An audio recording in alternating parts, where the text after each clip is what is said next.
Welcome to Blindspot. I'm Steve Reardon. Today's episode is co-hosted by my colleague, Sloan Fellow and education expert Joe Ballou. Our guest today is Robert Pondiscio, on the line from New York.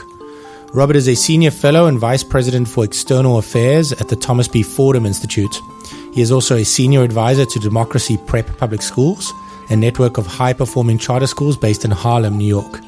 He writes and speaks extensively on education and education reform issues, with an emphasis on literacy, curriculum, teaching, and urban education. After 20 years in journalism, including senior positions at TIME and BusinessWeek, Robert became a fifth-grade teacher at a struggling South Bronx public school in 2002. He subsequently served as vice president for the Core Knowledge Foundation. Robert, welcome to Blindspot. Thanks for having me.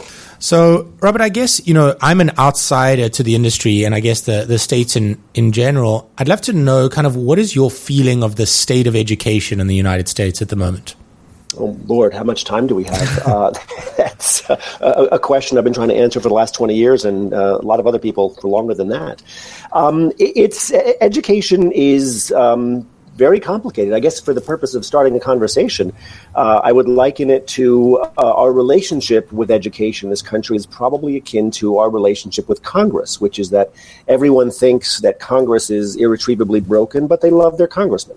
So it's the same thing with schools. Everybody thinks American education is irretrievably broken, but they love their school and they love their kid's teacher and whatnot. So, where your answer to that question, I guess, is based on where you sit, so to speak, and the kind of kid school you send your kid to, and whatnot. What state you're in, what city you're in. It is not an easy question, but the broader answer, I suppose, if you step back and take the view from 35,000 feet, is that we are in the doldrums, educationally speaking, in this country, and we have been for decades. If you look at 17-year-old NAEP, which is, I'll back up a little bit, the National Assessment of Educational Progress, often called the nation's report card, is gold standard research that has been conducted for decades. If you look at 17-year-old NAEP, which is more or less the final report card on American education, it looks like a dead man's EKG. It has barely moved in 40 years. Now, you can parse that data any number of ways if you're looking for bright spots, so I don't want to suggest that all is lost. But for all of the trillions of dollars and endless amounts of energy invested in education for decades, we really don't have a lot to show for those efforts. And it doesn't matter whether you're talking about public or charters, what you're talking about, what parts of the country. We are just simply not getting a very good return on our educational investment in this country. We have not for some time. So we're doing this show the day after the contentious hearing and ultimately vote on Betsy DeVos for our new education secretary. And was there controversy? I hadn't heard. Oh, well, we could probably argue about that too. It would be great to hear sort of how you're looking at the conversation surrounding the incoming secretary, and what do you think we should be kind of focusing our conversation on to actually make sure that we can make some progress in the coming years? Well, I'm grateful that it took only 2 questions before you try to get me in trouble, Joe. So thanks for the warm intro. Look, it's very fashionable, I suppose, in education circles to look at this nominee, now education secretary, and say all kind of horrible things about her. I have a childishly simple view of this. Look, I have been a pro-choice, pro-charter, even pro-voucher guy for a very long time. I'm not going to stop liking those things because I don't like the person or the administration who likes them. I mean, people do think that way, but then usually they graduate from middle school. So it just doesn't make any sense to me to conflate the administration, if you're anti-Trump, with a dim view of what DeVos represents. There is very good reason, and at the risk of personalizing this, I got into education because I wanted to improve outcomes for kids in the South Bronx, where I taught for several years. And to me, that is more likely to happen in a more pluralistic education ecosystem where we can send kids not just to stronger, hopefully, traditional public schools, but good charters, even private and parochial schools. I don't have a problem with that. To me, the public's interest is in a educated citizenry. That's the alpha and omega of it, and questions about under whose roof and on whose dime that is to be accomplished. I'm not suggesting I'm not interested in those questions, but they're just not as relevant to me. I just don't think we have the luxury of being overly particular about how we accomplish that goal. So as a result, I look at what Betsy DeVos supports and say, well, I support those things too, and I have for quite some time. So good for her. But there's no such thing as people think that education is above the fray. That's naive. Education is the fray. So it doesn't surprise me whatsoever that there's been this tremendous Sturm und Drang associated with her nomination. That's interesting. I mean, I was looking over some of your comments last night, and maybe we can get into kind of the meat of your thesis here. So you said you'd spoken about your experience teaching in the heart of the poorest congressional district in America, right? And one of the things I really liked was that you stated kind of what you'd been taught about why your students struggled with reading comprehension and writing was simply incorrect and almost certainly doomed to fail. I'm really interested in kind of what the status quo was for you when you started teaching and why you thought that kind of that accepted status quo was wrong. Well, it's not a conspiracy. I mean, I think it's, I could go all the way back to John Dewey, great legendary figure in education. But he said one of his most famous things, I would argue, is also perhaps one of his most wrong-headed things that he said. He said, and I'll paraphrase the quote, something to the effect of, what the best and wisest parent wants for his child, so should we want for all children. Anything less is unlovely and undemocratic. Words to that effect. That's a very noble sentiment. What it says, I'm in New York City, in Manhattan. What that means as a practical matter is what we do for kids on the Upper East Side of Manhattan, the most affluent school district or zip code in America, perhaps, is exactly what we should do for kids in the poorest zip code. Who wouldn't want that? Well, that's kind of like saying, Michael Jordan wore size 7 shoes as a kid, so let's give every kid size 7 shoes because we know that's what the best basketball player ever wore as a kid. I'm making the example up, but you take my point. Sure. It just ignores the context in which we educate children.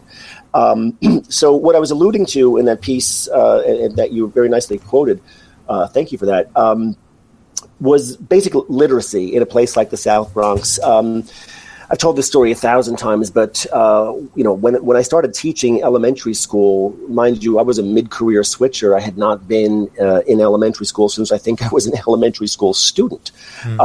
So I had no idea really about what it would take to move the ball forward for those children. I was part of a program called the New York City Teaching Fellows, which think of it like TFA, Teach for America for adults. They take you, give you 6 weeks of boot camp, and then hand you the keys to a classroom.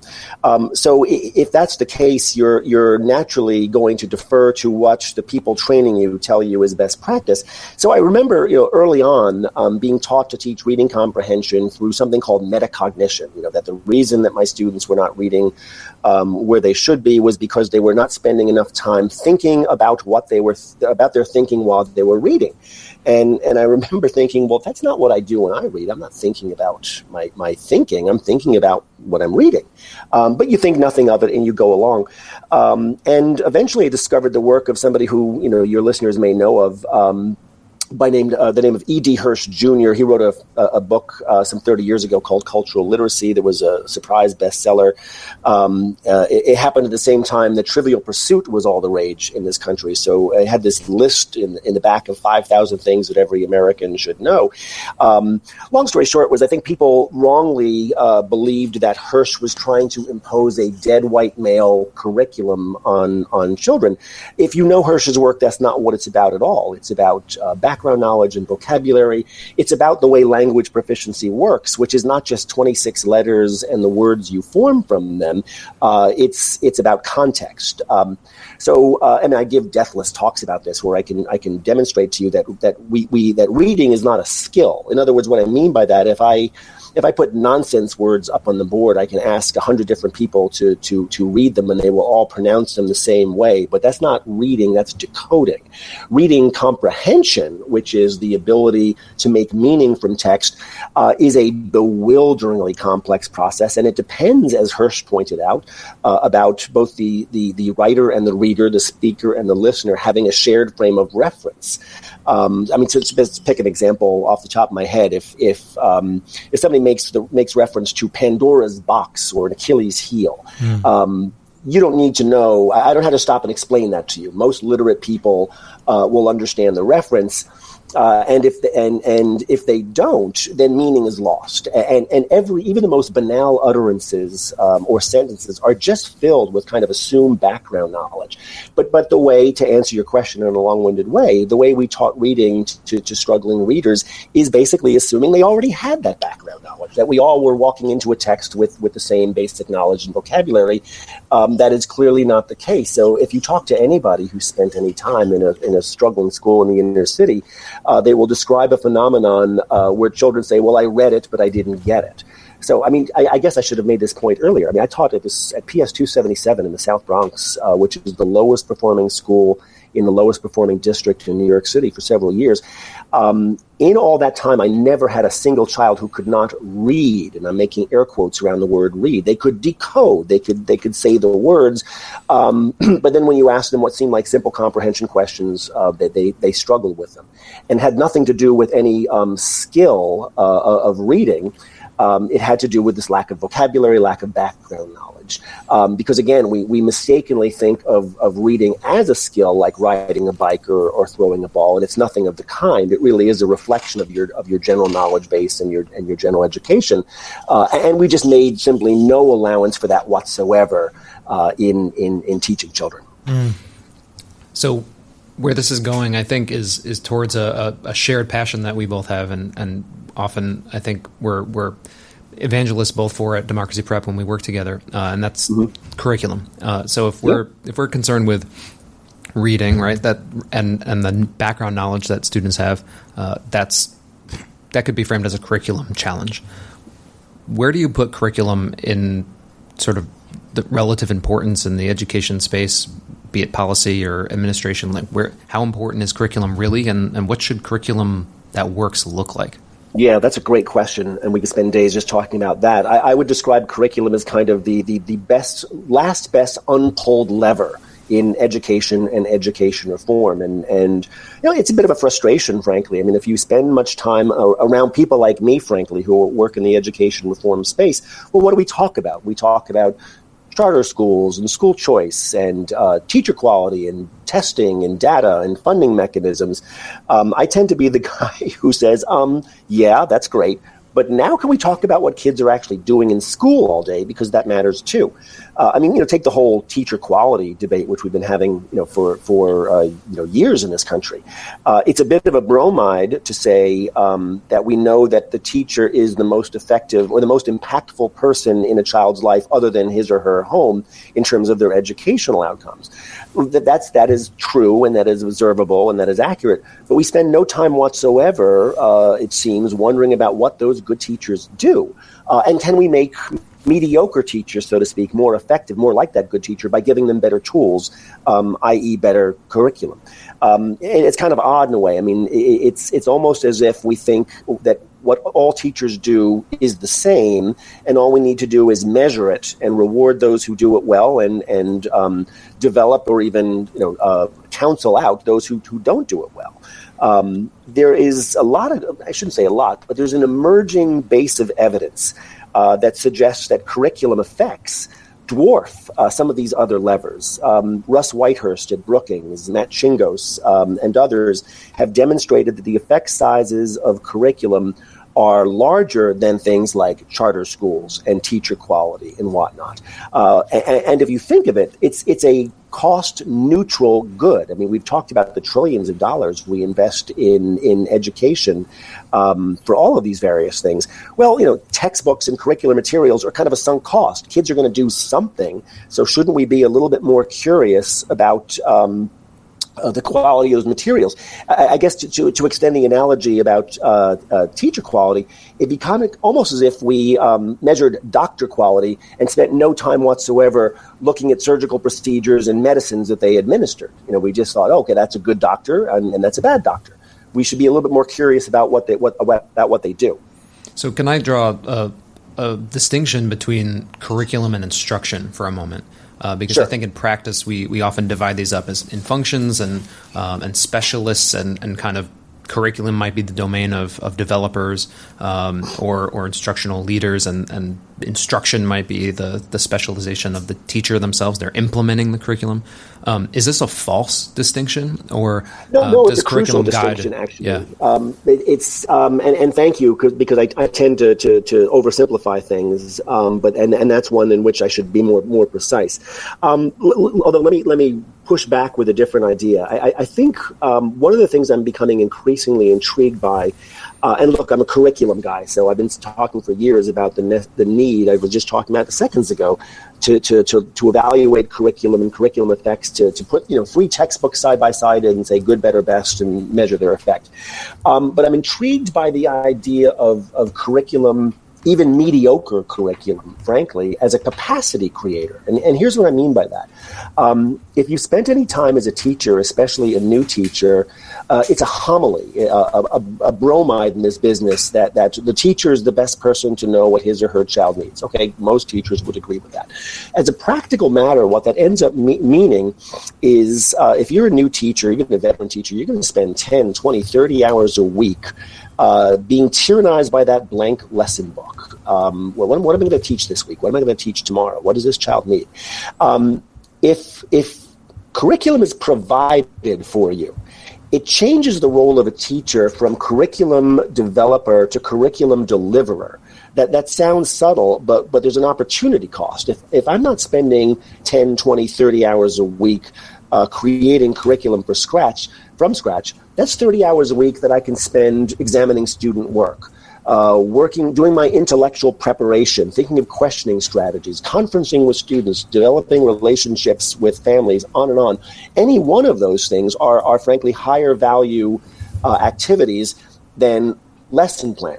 Now, I'm painting with a very broad brush here, and I don't want to suggest that there should be no teacher role in lesson planning. I'm merely suggesting that we are perhaps guilty of making this job a lot too difficult for mere mortals to do. Because then we're talking about you need to differentiate instruction for every student, on and on and on. It just becomes an almost a superhuman task for mere mortals to do. I've sometimes joked that if we treated carpenters, home builders, the way we did with teachers, when we hired them to build our homes, rather than giving them directions to the lumber yard, we would hand them a chainsaw and say, well, see those trees over there, build me a house out of them. It just doesn't make sense to have teachers spend so much of their time doing what should be a replicable, scalable thing. There are just higher value uses of teacher time than planning or than creating curriculum from scratch. Yeah, so I guess, Robert, I mean, the one thing for me is this all seems, I guess, reasonably clear, and I'll buy it. So what is the curriculum that you actually need? I mean, just from a practical nature, you're saying teachers are having to invent it. I mean, I don't understand why that is, I guess, is point one. And I don't understand why we can't find best practices and replicate them, and why that isn't currently sort of in place. Those are both long questions. But let me answer them in reverse order if I can. Why did we get to this point where we think that the teacher needs to create his or her own curriculum? I think it's because we have, and I'm going back to literacy and reading comprehension, I think most of us would agree that the big picture goals that we want for our children in school, regardless of where they are in school, is we want them to be good readers, we want them to be critical thinkers, we want them to be problem solvers and communicators. Much was made of this for the so-called 21st century skills movement, a decade or so ago. you probably think of those, again, as skills, like riding a bike or throwing a ball. Why? Because they feel like skills to us. But follow that idea where it leads. If reading comprehension is a skill, if critical thinking is a skill, that means you practice the skill. You don't really worry about the content on which you practice the skill. The guy you should really have on this podcast is a guy named Dan Willingham, who's a brilliant cognitive scientist at the University of Virginia, who has been talking about this for quite some time, and he's quite brilliant. These are not really skills; these are domain knowledge masquerading as skills. So, in other words, if you are able to read broadly with comprehension, it's because you're educated broadly and you have been for quite some time. You rarely will be reading out of your depth. Let me particularize it to reading comprehension. If you are able to read broadly with comprehension, you probably rarely have the experience of not reading about something. Sorry, let me start that again. In order to read with comprehension, you have to know a little bit about a subject and sometimes a lot about a subject to make sense of it. If you're broadly educated, that happens almost reflexively. But if you want to feel what it's like to read out of your depth, go home and read the warranty to your refrigerator, for example, which we think of that as legalese. You know all the words, you can say them out loud, but they feel unfamiliar. Read the instructions for loading an operating system on your computer, and you'll find yourself doing what struggling fourth graders do. Your lips will start moving, your finger will start going across the text. You'll read and reread. You didn't suddenly become a bad reader. You're just reading in what Willingham would probably call an unfamiliar domain. Well, if you are a fourth grader who was growing up in a poor home, and you didn't have the luxury of educated parents who read to you every night and whatnot, you're not coming to school with that domain knowledge that a lot of more fortunate kids take for granted. So that experience of reading out of your depth is quite common. But again, the difficulty of addressing or making the assumption that reading comprehension is a skill is you're not really spending any time as a school, as a teacher, trying to backfill that knowledge. You're merely practicing the skill of reading, and then we wonder why it doesn't work. Well, because you're misdiagnosing the problem. It's not a decoding problem, and it's not a metacognition or reading strategies problem. It's a simple lack of what reading experts would call schema or background knowledge. You're reading out of your depth all the time. So we have to start seeing the reading comprehension problem for what it really is, a knowledge problem, as opposed to a formal skill problem. What do you make of sort of, and there's a lot of people here in the Valley that sort of talk a lot about what we should be teaching kids, and the idea of moving away from some of the classical subjects, geography, history, moving into, I guess, languages, coding, some stuff that people perceive to be a little bit more practical now, and moving away from, some of these subject-heavy stuff with the idea that it's all available and you can reference it. Yeah, this song never changes. The lyrics change, but the song stays the same. So the new song is, what do we need knowledge for in the age of Google? Right. That works very well if you have sufficient background knowledge to reflexively sort good Google results from bad Google results. If you don't have that, then everything is the same to you. So, this is, I think, one of the reasons we've made so little progress on this is because for educated people, this doesn't feel like a problem.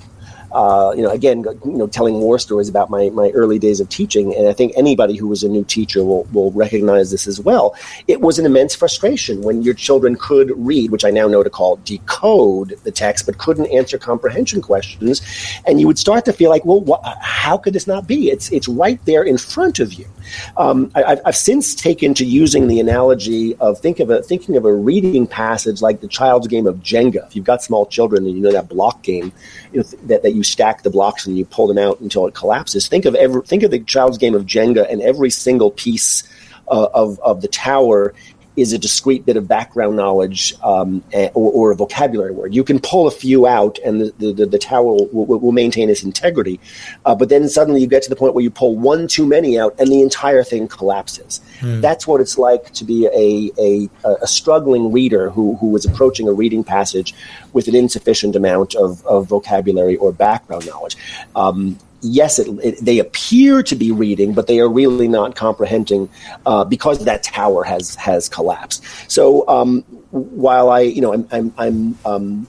choose to be ruefully amused, I suppose, by the folks out there in the valley who say, well, we've got the world's knowledge at our fingertip. Problem solved for you.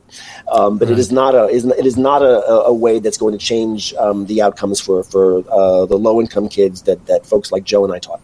So if we're trying to actually build a system that really works for making sure that all students have this requisite background knowledge that allows them to have the ability to read whatever we put in front of them, how do we effectively deliver that core background knowledge? And is that a curriculum question, or is that Well, it's a political question, Joe, because back to the Betsy DeVos thing, and politics or education being not above the fray, but the fray itself. In just about every advanced country on earth, there is a national curriculum. There is not a lot left to chance in terms of what gets taught grade by grade, year by year in most, whether it's China, Singapore, Finland, etc. Teachers are not, calling audibles at the line of scrimmage because of this thing we have in this country. What's it called again? Oh, the Constitution. That's right. And the separation or the enumerated powers. Education is not a federal concern. There is not a national curriculum. There never will be one. It's a state-by-state thing. So right away, the best you're going to do, and by the way, Common Core is widely perceived to be a national curriculum. That's a topic for another day. It's nothing of the kind. Standards are not curriculum any more than building codes or architecture. I take it you're in favor of a national curriculum. Not necessarily. I mean, I'm also an American, I don't know that you would that it would be desirable to violate the Constitution. I think that the best possible solution would be all 50 states would say, okay, we recognize that this is a thing that we need to do. Let's adopt a voluntary national scope and sequence. But I don't think the idea. I would not support imposing a curriculum on 50 states in every school, even though I think it would be effective. I just think it's a political non-starter. Again, look at the fight we had with Common Core, which wasn't even a curriculum. I'm confused about why that would be a violation of the Constitution. I mean, there are a bunch of federally mandated things, what traffic lights look like and, what side of the road you drive on. I don't understand kind of how curriculum's different in that space. Well, yeah, time too, right? Before railroads, we all had different local times and whatnot. So we have an odd relationship with standards and whatnot. And people rightly, I think, get a little bit fussy when they're talking about their children and curriculum. So look, it's neither here nor there. It's a fight that's not worth having because it's a fight that's not going to be won. But back to Common Core, and I hesitate to keep bringing it up because people do, I think, conflate standards with curriculum. My sense is that the overwhelming majority of those who were upset with Common Core were upset precisely because they thought it was ensuring that every child in every school will be doing exactly the same thing at exactly the same time, and that is not what standards do. That is what curriculum does. So look. To get to particulars here, you'd have to start by several steps. Step one, we need to be a little bit more curious about what kids do in school all day. For all of the attention we pay to how schools work and the results, we just remain resolutely incurious about things like curriculum. There's a researcher at USC, Morgan Polikoff, the ed school there, who did a project within the last couple of years where he wanted to find out the curriculum adoption patterns or the textbook adoption patterns in 4 states. And he literally had to file Freedom of Information requests to find out what the hell the textbooks were in the schools in 4 states. That's not a conspiracy. That just demonstrates the level of incuriosity we have about it, as if it just doesn't matter. Well, it matters quite a lot. So let's start with that. Let's start by getting a little bit more curious about curriculum effects and what's in front of our children every day and what's working and what's not working. Back to the matter of background knowledge and vocabulary, I think that's a particular need among those who ed reform efforts are most aimed at, low-income kids, English language learners, and whatnot. The entire ed reform movement has really become designed to close the so-called achievement gap. Well, this to me is again the lever that we're not pulling. I think we need to be a little bit more prescriptive about the role of knowledge and vocabulary in terms of literacy. That would require a very different approach than what we're doing right now. And look, in fairness, I think you're starting to see some of this. I think the leading edge charter networks in our country, places like Success Academy here in New York City, Achievement First, Uncommon Schools, KIPP. We tried to bring some of this thinking to Democracy Prep, is a recognition that literacy, there's more to literacy than skill, that it really does require background knowledge. So I think you're seeing a burgeoning awareness of this, and as a result, you're seeing teaching practices change. So you need greater recognition of curriculum effects. You need kind of a political solution, at least at the state level, to where states have to be a little bit more willing to be somewhat prescriptive and to say, hey, if it's first grade, we teach this. If it's second grade, we teach that, particularly for disadvantaged communities. But none of this happens until there is more of an awareness that what kids do in school actually matters and is significant. So one of the risks I see, and I've seen this play out, is that you get people to buy into the idea of background knowledge being important, vocabulary being essential, but then when it looks like in the classroom is drill and kill lectures, really dry instruction where it's sort of the antithesis of what we want to see is students being more actively involved and performing those critical thinking kind of activities applied to the right knowledge. How is it that we can ensure that when people buy into the idea that we need to build background knowledge, that we're also concurrently giving students the opportunity to work with that knowledge, not just consume it? One man's opinion. I think it gets back to what we were saying before about curriculum as a capacity builder, as opposed to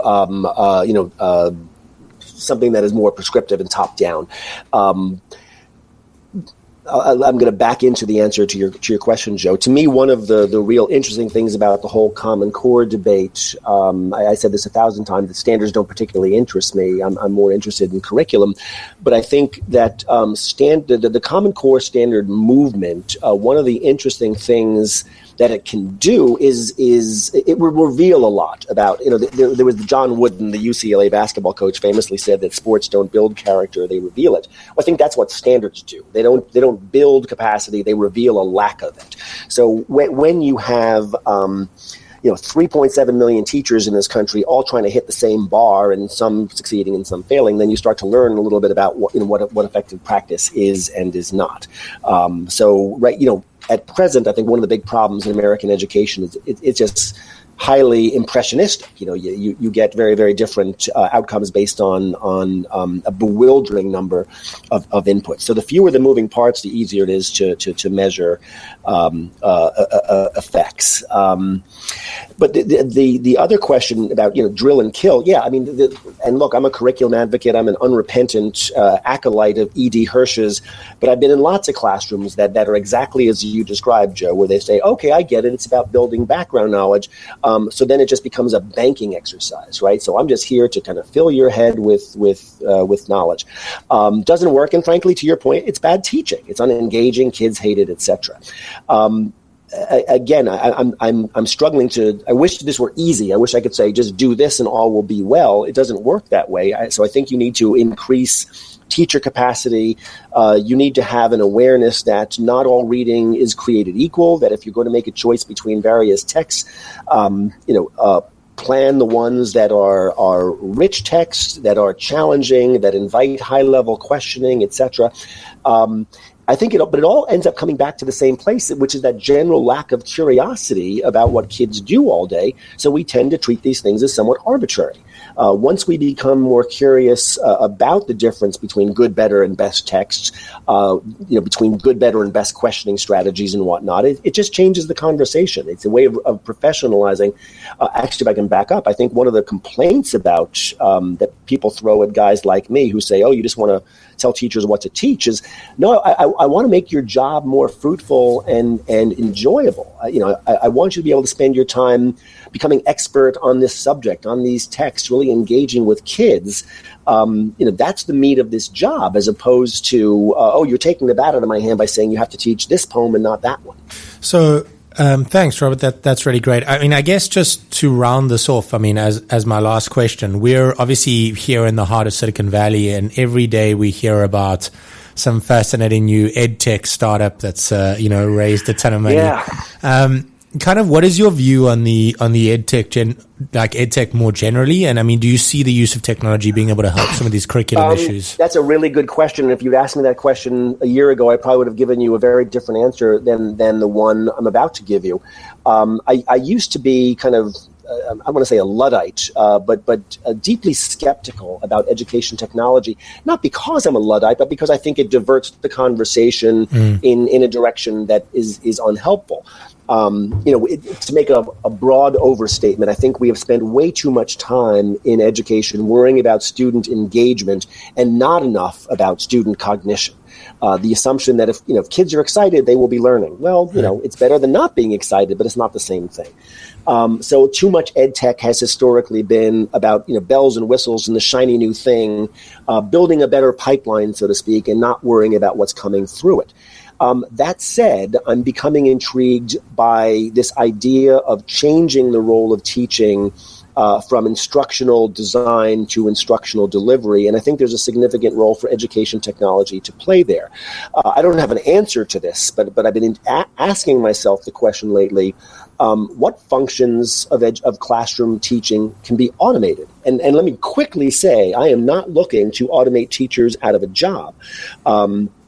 I alluded to it before. We make the job of teaching not just complex, but complicated to a point that no mere mortal can do it to a high level of efficiency. When we talk I say a simple thing, it's not simple at all. You're supposed to differentiate your instruction for 24 different kids in front of you. Well, that is literally not possible to do with any degree of efficiency.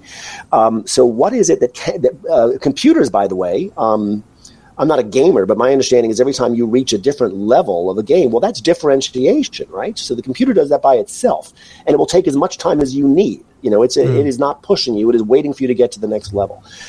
So technology that is self differentiating intrigues me. Automated grading, for example, could be helpful. Anything that can increase teacher capacity to do those more high-value things, interacting with students, looking at student work, developing questioning strategies.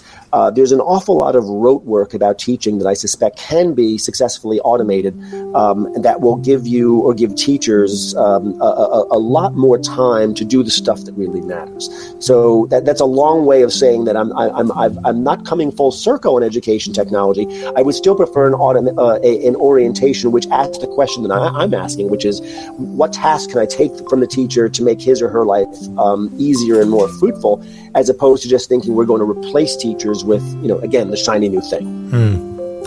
Robert, thank you very much for coming on Blindspot. Thank you, Robert. Thank you. I really enjoyed it.